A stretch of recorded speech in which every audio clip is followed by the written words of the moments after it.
Nah, assalamualaikum warahmatullahi wabarakatuh ya. Ketemu lagi dengan TV Lebaran, TV-nya orang yang butuh hiburan. Nah, kali ini seperti biasanya kita akan melaksanakan salah satu ekspedisi hiburan dari TV Lebaran, yaitu ekspedisi alam. Di mana ekspedisi alam ini biasanya kita lakukan di alam terbuka atau alam bebas. Nah, di depan ini kita sedang berada di Jalan Parangtritis ya. Kita membaca arah-arah. Dan kali ini kita akan menuju ke sebuah lokasi penting di masa lalu dan bahkan sampai sekarang. Kemarin kita sudah mengekspedisi sebuah tempat di mana tempat itu adalah Saksi Bisu, di mana saksi bisu akan kejayaan seorang panglima besar Raja Mataram yang pernah ada dan pernah jaya di masanya, yaitu Sultan Agung Hanyokrokusumo. Dan kali ini kita akan mengekspedisi sebuah tempat pula, di mana tempat ini dahulu adalah saksi bisu, di mana tempat ini adalah tempat wafatnya ayahanda dari Sultan Agung Hanyokrokusumo ini wafat.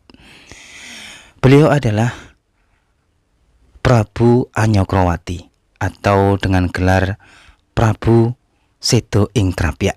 Kenapa bisa disebut dengan Sedo ing Krapyak? Karena dulu konon beliau ini wafat ada di hutan Krapyak, teman-teman. Oleh sebab itulah kali ini TV Lebaran akan mengekspedisi tempat ini. Apakah Krapyak atau dahulu kala disebut dengan hutan Krapyak masih menjadi hutan belantara, teman-teman ya? Konon di tempat inilah, di saat jalan-jalan saya inilah, di kanan kiri saya inilah, dahulu kala tentu saja tumbuh yang namanya pohon-pohon besar, pohon-pohon yang identik dengan yang namanya hutan belantara. Nah, kalau kita lihat di kanan kiri saya ini, mungkin dahulu kala ya tidak seperti ini ya teman-teman ya. Kalau saat ini ya kita lihat di kanan kiri saya ini sudah banyak bangunan yang terbuat dari beton ya. Sudah banyak pemukiman penduduk. Kalau zaman dahulu yang namanya hutan ya tentu saja di kanan kiri saya ini sudah menjulang tinggi, pohon-pohon yang tinggi, dan tentu saja mungkin juga masih banyak hewan-hewan liar ya teman-teman ya. Nah, kali ini kita akan melihat sebuah situs cagar budaya ya yang ada di depan saya ini. Ini adalah salah satu saksi bisu juga akan keeksisan dari wilayah Krapyak ini yang dulu disebut dengan hutan Krapyak ya teman-teman ya. Perlu diketahui juga bahwa Prabu Hanyokrowati ini adalah seorang prabu atau panembahan atau sultan atau raja yang senang atau piawai dalam berburu. Dan beliau ini ya mempunyai tempat favorit atau tempat yang biasa berburu, yaitu adalah lokasi ini atau tempat ini teman-teman, yaitu Krapyak ya, Krapyak atau disebut dengan hutan Krapyak ya teman-teman. Nah, di depan saya inilah yang disebut dengan panggung Krapyak ya teman-teman. Panggung Krapyak inilah sebagai saksi bisu akan keeksisan dari hutan Krapyak. Lokasi ini terletak di sebelah selatan Keraton Yogyakarta. Layaknya kebun raya zaman dahulu, wilayah Krapyak menjadi salah satu tempat para sultan berburu. Salah satu sultan yang gemar berburu adalah Mas Jolang atau yang bergelar Prabu Hanyokrowati, Raja kedua Mataram yang memanfaatkan hutan ini untuk melakukan kegemarannya berburu. Sultan lain yang gemar berburu di hutan Krapyak adalah Pangeran Mangkubumi atau Sultan Hamengkubuwono I. Beliau adalah pendiri dari kota Yogyakarta. Beliau adalah orang yang mendirikan panggung Krapyak ini lebih dari 140 tahun setelah wafatnya Prabu Hanyokrowati di hutan ini. Bangunan panggung Krapyak berbentuk persegi 4 seluas 17,6 meter kali 15 meter. Dindingnya ini terbuat dari batu bata merah yang dilapisi semen cor dan disusun ke atas setinggi 10 meter. Bagian dinding kini tampak berwarna hitam, menunjukkan usianya yang hampir menyamai usia kota Yogyakarta. Bangunan tampak masih kokoh, walau beberapa bagian mengalami kerusakan akibat gempa 27 Mei 2006 yang lalu. Perlu diketahui pemirsa TV Lebaran bahwa bangunan ini merupakan salah satu sumber garis imajiner antara Gunung Merapi, Tugu Jogja, Keraton Yogyakarta, dan Panggung Krapyak dan Laut Selatan ya, sampai Laut Selatan. Poros Panggung Krapyak hingga Keraton menggambarkan perjalanan manusia dari lahir hingga dewasa.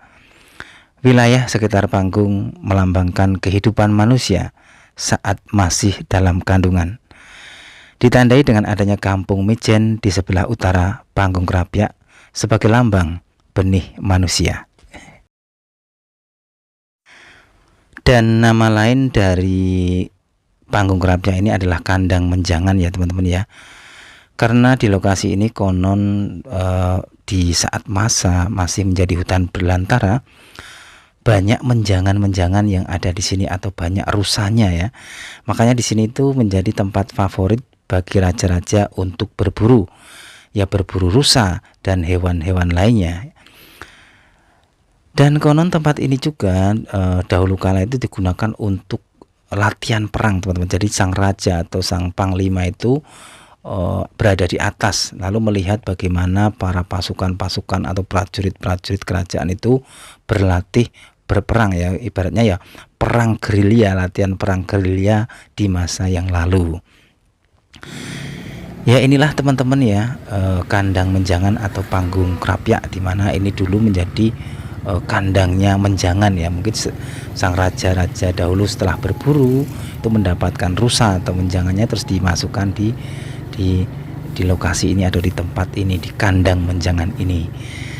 Inilah teman-teman hutan Krapyak teman-teman, saksi bisu di mana dahulu kala di sini masih menjadi hutan. Banyak sekali pohon-pohon besar, masih banyak hewan-hewan berlalu lalang, masih banyak suara burung-burung yang menderu bersiul-siul. Tapi sekarang teman-teman kita lihat di kanan kiri saya ini sudah berubah menjadi lautan beton, lautan rumah, lautan manusia, lautan kepadatan penduduk ya. Nah di kanan kiri saya ini adalah lokasi di mana ada sebuah pondok pesantren yang masih eksis hingga sekarang ya. Pondok pesantren besar yaitu Pondok Pesantren Al Munawir Krapyak, dan pondok pesantren yang satunya itu adalah pondok pesantren apa, saya lupa itu ya, lupa lah Pak ya. Jadi disinilah teman-teman dahulu hutan Krapyak yang sudah disulap menjadi pemukiman warga yang sangat padat. Salah satunya di sini berdiri kokoh sebuah pondok pesantren yang terkenal, yaitu Pondok Pesantren Krapyak, yaitu Pondok Al Munawir ya. Itu ada salah satu lagi kok pondoknya di sebelahnya itu loh, itu namanya itu Pondok Pesantren, lupa saya ya. Nah kita jalan-jalan lagi teman-teman ya. Kita tadi sudah fokus di sejarah dan kita kali ini akan fokus di ini, di pinggir-pinggir jalan ini. Wah ini adalah identik dengan jual beli es ya, jual beli makanan-makanan berbuka puasa ya. Ini ya kita bayangkan saja teman-teman, dahulu kala sepi, dahulu kala rindang, dahulu kala wah kayak hutan belantara, masih banyak hewan-hewan berlalu lalang. Sekarang sudah yang berlalu lalang adalah motor ya, atau ini mesin-mesin berjalan ya. Nah inilah teman-teman lokasi dari hutan Krapyak yang kita ekspedisi, tapi ternyata sekarang sudah tidak menjadi hutan lagi, sudah menjadi lautan pemukiman. Nah, kali ini kita akan mengekspedisi lagi, yaitu kita akan hari ini bertepatan dengan bulan puasa, yaitu bulan suci Ramadan. Ya, kalau kita lihat di kanan kiri saya ini banyak sekali orang-orang yang jual beli makanan-makanan, minuman-minuman yang identik dengan berbuka puasa atau makanan-makanan di bulan Ramadan. Ya, ada apa aja? Ada es tentu saja. Jadi di mana-mana kalau saya melihat itu di jalan-jalan itu mesti ada es ya, es, wah, macam-macam es dibuat, macam ada es cendol, ada es dawet, ada es jumbo, ada wah macam-macam teman-teman. Itulah wah sudah kemajuan zaman ya. Tapi kalau kita bayangkan 250 tahun ke belakang, di sini tidak ada yang jual es teman-teman ya. Tidak ada yang jual teh jumbo, tidak ada jual cilok, tidak ada jual siomay, tidak ada jual basreng ya, tidak ada. Di sini yang ada mungkin kicauan burung hantu, kicauan burung emprit, kicauan burung burung ketilang ya, atau burung manuk deruk ini. Nah, kita akan parkir teman-teman ya, karena TV Lebaran kali ini akan mengekspedisi sisi lain dari hutan Krapyak, yaitu konon di sini ada bazar Ramadan yang ada di Jogokaryan teman-teman ya, atau pasar Ramadan. Wah, ini bagaimana ramainya, bagaimana meriahnya. Lah, ini ada asinan mangga ya, ada nisiome ya. Wah, di sini ramai sekali teman-teman ya. Nah, dulu tak kira masih menjadi hutan belantara, sekarang sudah menjadi sudah menjadi hutan manusia ya, karena saking banyaknya manusia dan pemukiman. Ini namanya Kampung Jogokaryan ya. Ini memang setiap tahun di bulan Ramadan itu mempunyai tradisi kayak ini pasar Ramadan. Wah, di sini banyak sekali makanan-makanan Ramadan ya. Wah, ini pasti kenyang lah kita ya. Kita bisa ngiler ya di sini ya. Ini teman-teman ya. Ini ada es ini, wah, berwarna-warni. Bayangkan teman-teman, di bulan Ramadan 200 tahun ya. 200 tahun yang lalu di sini apakah ada kayak gini teman-teman? Apakah ada ini es jumbo, es pokoknya macam-macam lah namanya. Sekarang tuh ada es jus gitu, namanya udah. Ini ada nasi tadi tuh, macam-macam, ada risol ya. Itulah suasana kemeriahan dari bulan Ramadan tahun 2024 di hutan Krapyak ya. Ini kita melihat keramaian, melihat kegembiraan menjelang buka puasa dengan banyak sekali jajanan-jajanan di sekitar sini ya. Silahkan yang mau beli, ada di pasar Ramadan Jogokaryan.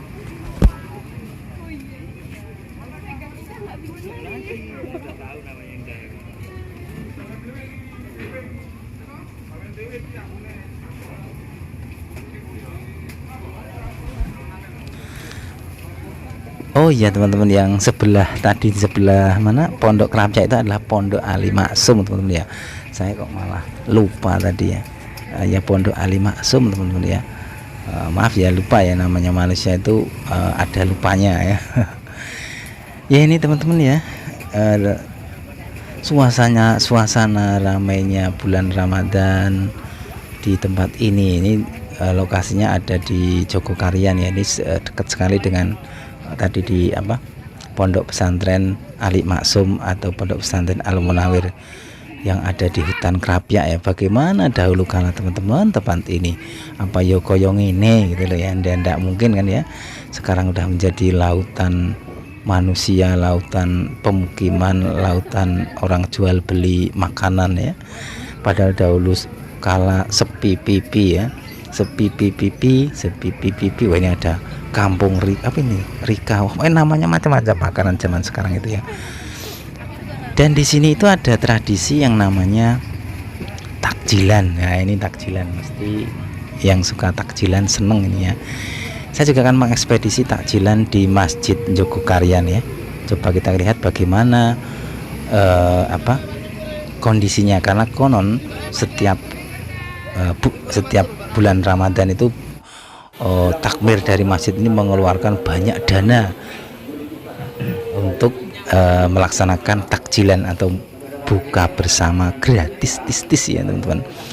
Kemarin saya melihat sebuah wawancara atau berita bahwa di tahun 2024 ini Masjid Jogokaryan ini menganggarkan 1,5 miliar ya teman-teman. Waduh, 1,5 miliar ini kalau kita belikan es dawet bisa buat mandi sekampung ya. Atau kalau kita belikan rumah, udah rumah yang bagus, rumah yang bertingkat ya teman-teman ya. Ya ini teman-teman, ini jamnya saya di sini tuh sekitar jam 4-an ya. Ini udah ramai, udah riuh ya, dengan banyak orang yang mencari jajanan makanan untuk berbuka puasa. Nah inilah teman-teman Masjid Jogokaryan, di mana nanti di situ akan diadakan buka bersama yang konon menghabiskan dana 1,5 miliar di bulan puasa tahun 2024 ini ya. Kita coba kita ekspedisi makanannya apa saja teman-teman yang ada di masjid ini ya, sambil kita melihat kanan kiri, lirik kanan lirik kiri, karena di sini wah banyak uhti-uhti cantik teman-teman ya.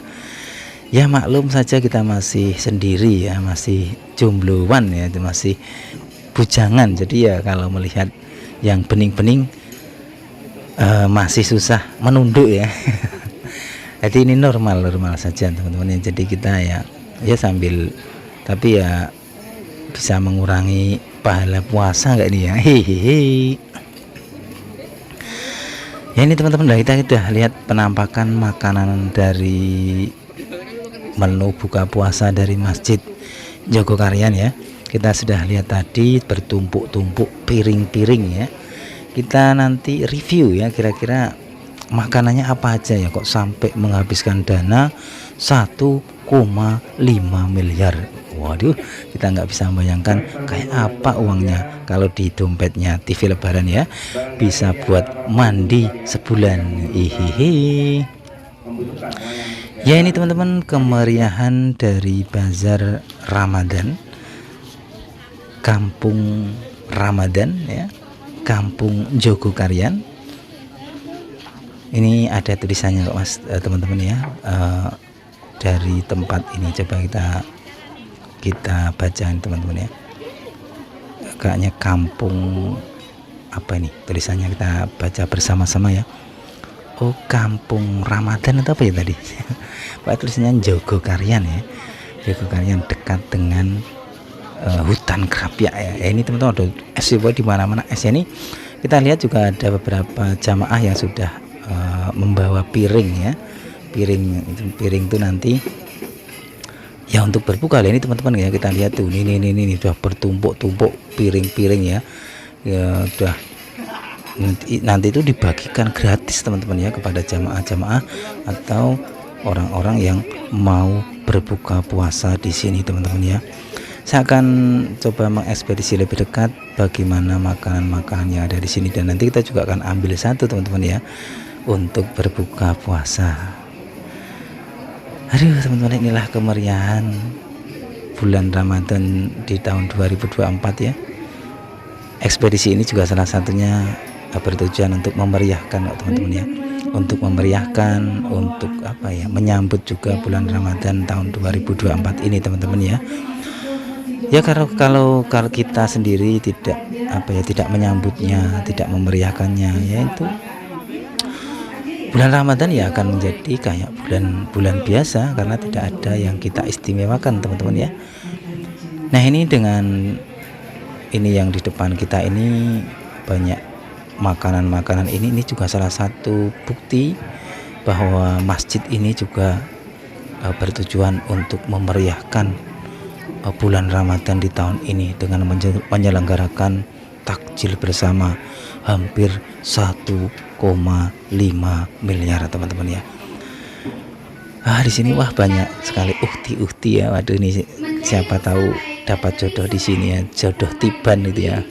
Kapan ya kita dapat jodoh tiban ya? Tahu-tahu jatuh jodohnya gitu ya.